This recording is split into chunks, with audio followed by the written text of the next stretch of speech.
안녕하십니까. 중독자 아닙니다. 오늘 이 자리에 서게 된 저의 심정은 아주 매우 착잡합니다. 말로는 1년 간증을 한답시고 나왔는데 정작 서고 보니까 중독으로 인해 처절하게 살아온 지난 날들이 한심하기도 하고 후회스럽기도 하고 또 한편으로는 다행스럽기도 하는 아리숭하고 복잡한 심정입니다. 인생사 불가 예측이라고 사람이 살아오면서 어떨 때는 자기 의도와는 아무런 상관없이 내 뜻과도 아무런 상관없이 흐르고 흘러가는 게 인생이라지만 어느 누가 그 좋고 행복 가득한 삶의 길을 걷어차고 처절하고 비참한 중독자의 삶을 살기를 원하겠습니까? 허나 내가 원하든 원하지 않든 현실은 무자비한 것으로 내가 여기 이 자리에 섰다는 자체가 모든 것을 설명해 준 것이 나는 뛸 데 없는 중독자였습니다.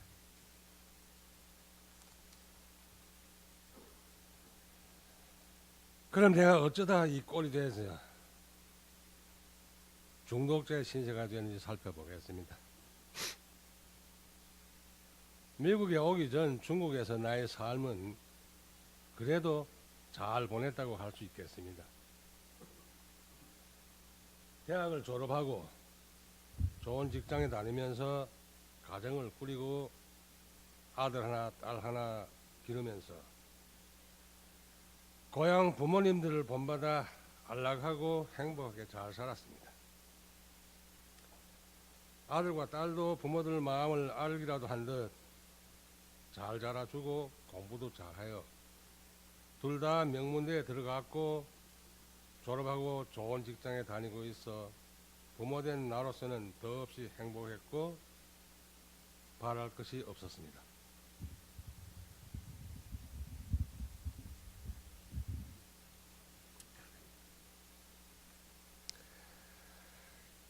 그리고 중국에서는 카지노라는 것은 볼 수도 없거니와 마약 또한 범법 행위여서 생각조차 하지도 않았습니다. 그리고 이 술 역시 제 체질에 맞지 않아서 마시고 싶어도 마실 수 없는 형편이니까 알코올 중독과는 거리가 먼 사람이었습니다.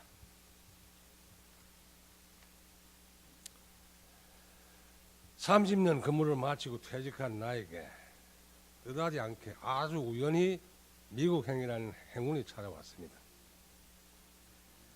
지금 돌이켜 생각해 보면 이것이 나의 불운의 시작이라 하겠습니다. 미국에 오기 전 나의 삶은 그래도 괜찮다 하겠습니다. 미국에 온 이후 첫 10년을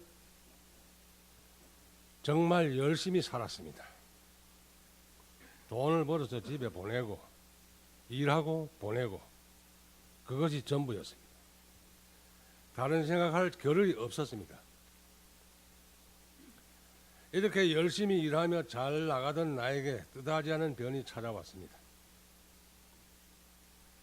친구들과 함께 카지노에 간 것이 그 발단이었습니다.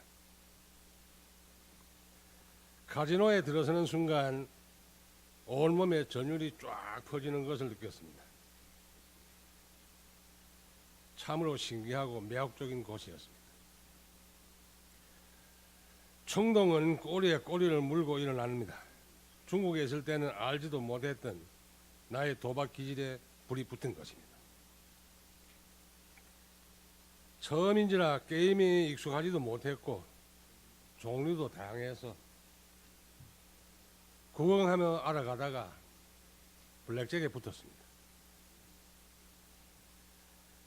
순전히 운수노름이었습니다.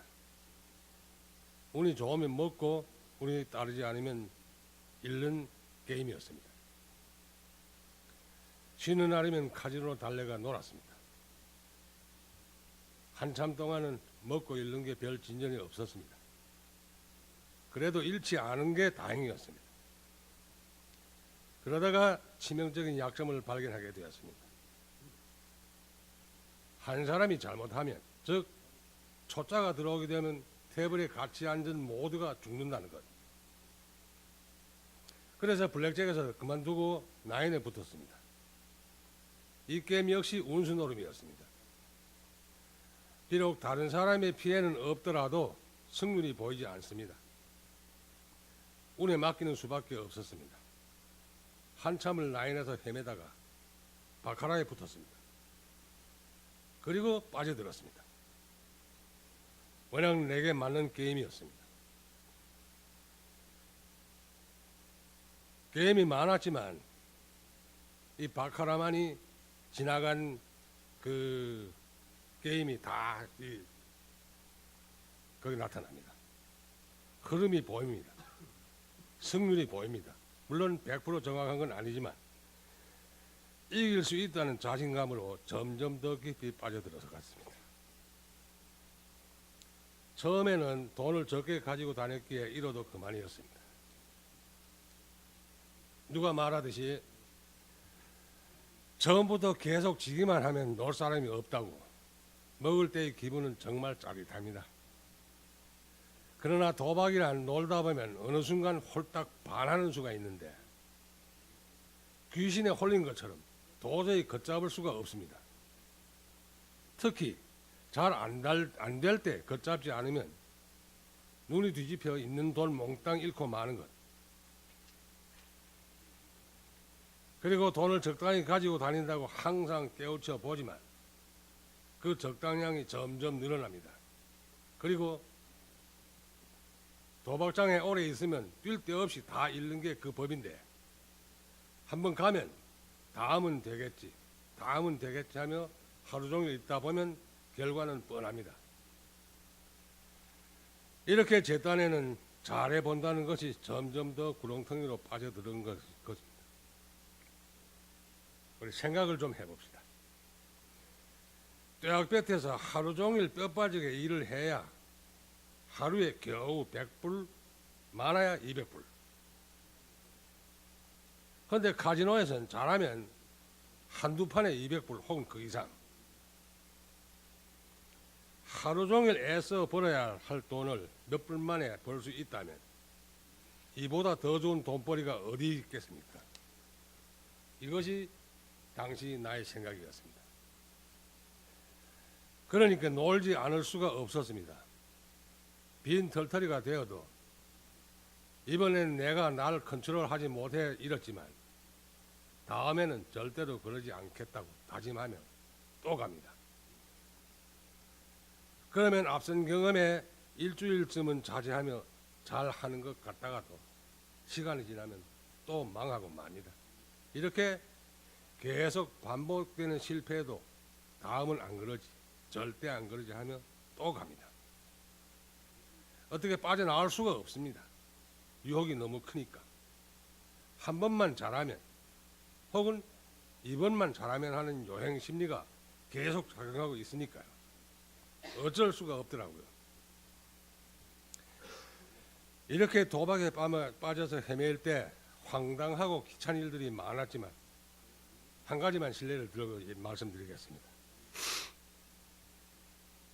3년 전 텍사스에서 페인트하는 중국에서 온 후배로부터 연락이 왔습니다. 일손이 필요하니까 오겠냐고. 모시러 갈 테니 기다리라고.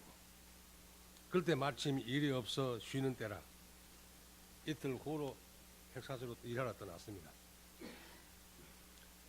한 3개월 일하고 맡은 일을 끝내고 LA로 오게 됐는데 오다가 계획도 없던 라스베가스에 들리게 됐습니다. 곧바로 왔더라면 아무 일도 없었을 텐데 마침 라스베가스로 출장 간 친구가 전화를 걸어봐서 보자고 하니까 안 갈 수도 없고 그게 들리게 되었습니다. 하룻밤 자고 이튿날 떠나기로 하고 호텔에 들었습니다. 볼일 다 보고 일하고 받은 돈 5,000불이 주머니에서 춤을 추니까 가만히 있을 수가 없었습니다. 천문만 잃고 말자고 시작했습니다. 원래 놀러 갈 때는 얼마 잃자고 갑니다. 처음에는 그래도 몇백 불 땄습니다. 그래서 그만두자고 객실로 올라갔는데 아무도 없었습니다. 다들 어디선가 놀고 있겠지 하며 자려고 했는데 시간이 너무 일찍 해서 잘 수도 없고 뒤척이다가 일어서 다시 게임에 붙었습니다. 그때부터 귀신에 씌운 것 같았습니다. 종래로 연속 놀 때 연속 배팅하며 노는 적이 없는데 한 번 지면 한참씩 쉬는 게 내 습관인데 그날은 이상하게 컨트롤이 되지 않았습니다. 되면 털리고 되면 털리고 그 정도면 그만두어야 되는데 귀신에 홀린 것처럼 계속하게 되었습니다. 5,000불에서 2,000불밖에 남지 않았습니다. 그런 열이 뻗치고 오기가 생깁니다. 어떻게 하나 본전은 뽑아야지. 이렇게 게임을 하면 결과는 뻔합니다. 다 잃을 때까지 갑니다. 결국 5,000불 다 틀리고 빈털터리가 되어서야 아차 잘못됐구나 생각이 들며 눈앞이 캄캄해지는 것이었습니다. LA로 돌아가서 렌트는 둘째치고 밥 먹을 돈마저 몽땅 없어졌습니다. 한심하기 짝이 없었습니다. 어쩌면 사람이 이럴 수가 있지. 내 자신이 그렇게 미울 수가 없었습니다. LA에 떨어뜨리고 후배 친구는 텍사스로 떠났습니다. 하룻밤을 동서호텔 로비에서 지내고 다음날 갈 곳이 막막한 나는 할 수 없이 거리선교회를 찾아갔습니다. 다행히도 거리선교회에서 받아주었으니 망정이지. 안 그랬으면 길바닥에 나는 수밖에 없었습니다. 정말 어처구니 없고 한심한 일이었습니다. 석 달 동안 일해서 번 돈을 하루 저녁에 몽땅 날리면서도 뒤에 어떻게 될지를 생각지도 않는 내가 도대체 무슨 사람인가? 어떻게 이럴 수가 있지? 그때부터 거짓 신세가 되어 아가페 거리선교회를 드나들며 전전긍긍하다가 어떻게 감사의 집에 들어오게 되었습니다. 돈도 없고 갈 데도 없고 그래서 찾아간 것이었습니다. 감사의 집에 들어온 지 벌써 1년이 되었습니다. 감사의 집의 1년 생활을 패턴을 보면 아침에 일어나 성경 공부하고 큐티하고 빅북 읽고 소감 얘기를 하고 CD 듣고 단계를 하고 이 비뜩 보면 아주 따분하고 지겨운 생활이라 하겠지만 이슬비에 옷이 젖듯이 매일 성경 공부를 하다 보니 처음에는 그냥 할 수 없이 마지못해 안 하면 안 되니까 한 것이 시간이 갈수록 무엇이 조금씩 들어오는 것을 느낍니다. 더구나 그 사이 드레스디아스에 다녀오면서 뜨거운 사랑으로 섬기는 사람들의 아름다움에서 강사님들이 진정 어린 간증을 통해 여지껏 있어보지 못했던 감정의 승화로 나도 하나님을 믿어보자고 결단을 내리고 우선 내가 변화야 하나님을 믿을 수 있을 것이고 부지런히 믿다 보면 하나님도 도와주리라 믿고 부지런히 해왔습니다. 1년간 있으면서 수선 알게 된 것은 내가 중독자라는 것. 감사의 집에 오기 전에는 중독자라고 생각해 본 적도 없고 내가 중독자라는 걸 승인하지도 않았습니다. 그런데 석 달, 반년이 지나며 1단계, 2단계, 3단계를 하다 보니 내 자신이 중독자임을 인정할 수밖에 없었습니다. 단계를 하면서 제일 충격적인 것은 내 삶을 뒤돌아본다는 것. 살아오면서 한 번도 해본 적이 없던 일을 감사의 집에 와서 하게 된 것입니다. 지난날을 돌이켜 본다는 것이 쉬운 일이 아닐 뿐 아니라 아주 고통스러운 일이기도 합니다. 4단계를 하면서 철저히 자기를 파헤쳐 보니 살아온 지난날이 그렇게 아플 수가 없었습니다. 그리고 한편 후련함도 같이 느끼게 되었습니다. 모든 것을 내려놓고 보니 새로 시작할 길이 보이는 것이었습니다. 그간 또 한 가지 알게 된 것은 우리 중독자들은 현재 진행형 병자라는 것, 불치병에 걸린 병자라는 것, AA 미팅에서 빅북에서 가르치듯 중독자는 절대 자기 혼자 힘으로 헤어나올 수 없다는 것, 신의 도움 없이는 절대 벗어날 수 없다는 것. 인간 불치병은 수술을 하거나 치료를 하면 나을 수도 있겠지만 우리 중독자들이 걸린 이 불치병을 현대의학으로도 고칠 수 없다는 점에 또 한 번 놀라고 벙벙함을 느낍니다. 그렇게도 잘 살아왔다고 자부하던 내가 미국에 온 10년 이후 중독자의 신세로, 거지 같은 신세로 전락되어 이 자리에 섰습니다. 일단 중독자가 되면 사람들의 비난은 물론 인간 취급을 하지 않으며 친구들도 모두 떠나고 지어는 가족들에게도 버림받고 자식들에게도 버림받고 남남이 만나 부부가 되었다가 다시 남남으로 돌아가는 게 이 세상의 인심인데,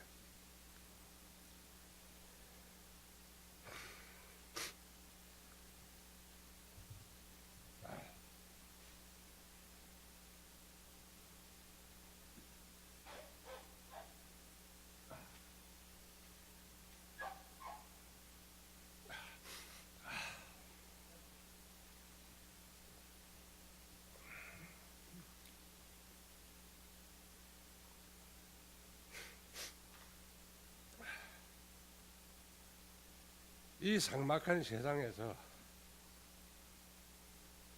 만약에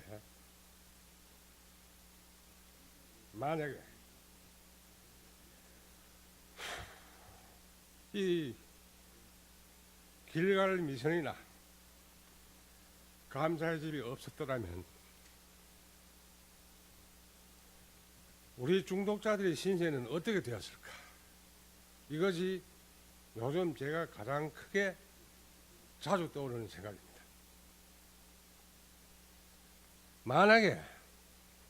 정말 만약에 길갈 미션과 감사의 집이 없었더라면 나는 또 어떻게 되었을까? AA 미팅에서, 감사의 집 하우스 미팅에서 우리 실장님이 하신 말씀, 8년 전 내가 홍 장로님을 만나 감사의 집에 오지 않았더라면 나는 벌써 죽을 목숨이라고 간증하는 것을 수차 들었습니다. 그러나 그때는 그저 하는 이야기겠지 했는데 최근에 와서 다시 그 말을 되짚어 보면 소름이 오싹 납니다. 그럼 실장님 혼자만 그랬겠는가? 다른 사람들은 어땠을까? 나는 또 어땠을까? 제가 알기로는 길갈 10에는, 감사의 집 10에는 그간 길갈을 걸쳐간 사람들이 못돼도 수백 명은 된다는 얘기를 들었습니다. 그럼 그 사람들은 또 다 어떻게 되었을까?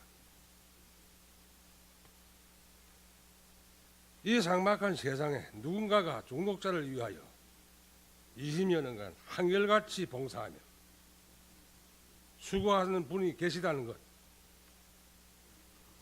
누구 말 맞잖아. 돈 한 푼 안 생기는, 오히려 자기 돈을 꼬라 넣으면서까지 이 사역을 하고 계신다는 것은 우리 중독자들에게는 드문 복이 아닐 수 없습니다. 길갈 미션에서 자주 듣는 말인데 이 사역이 어렵고 힘들고 결실이 작다고. 어렵고 힘든 건 사실이겠지만 결실이 작다는 건 저는 생각이 좀 다릅니다. 한 영혼이 천하보다 귀하다는 말이 있듯이 그 많은 사람들이 걸쳐 지나갔고 여기 모인 우리 모두가 있지 않습니까? 여기 계시는 모두가 그 결실이며 걸쳐간 모든 사람들이 그 결실이며 그 혜택을 받은 자이며 산 증인이라 생각합니다. 만약에 한 번 더 얘기를 하는데 만약에 길갈이 없었고 감사집이 없었더라면 어쩌겠는가. 저는 이분들의 그 사심없는 봉사와 헌신이 어디에서 왔을까를 깊이 생각하고 음미하며 그 보답으로 더 열심히 회복하며 살겠습니다. 홍 장로님, 홍 감사님 감사합니다. 정말로 감사드립니다.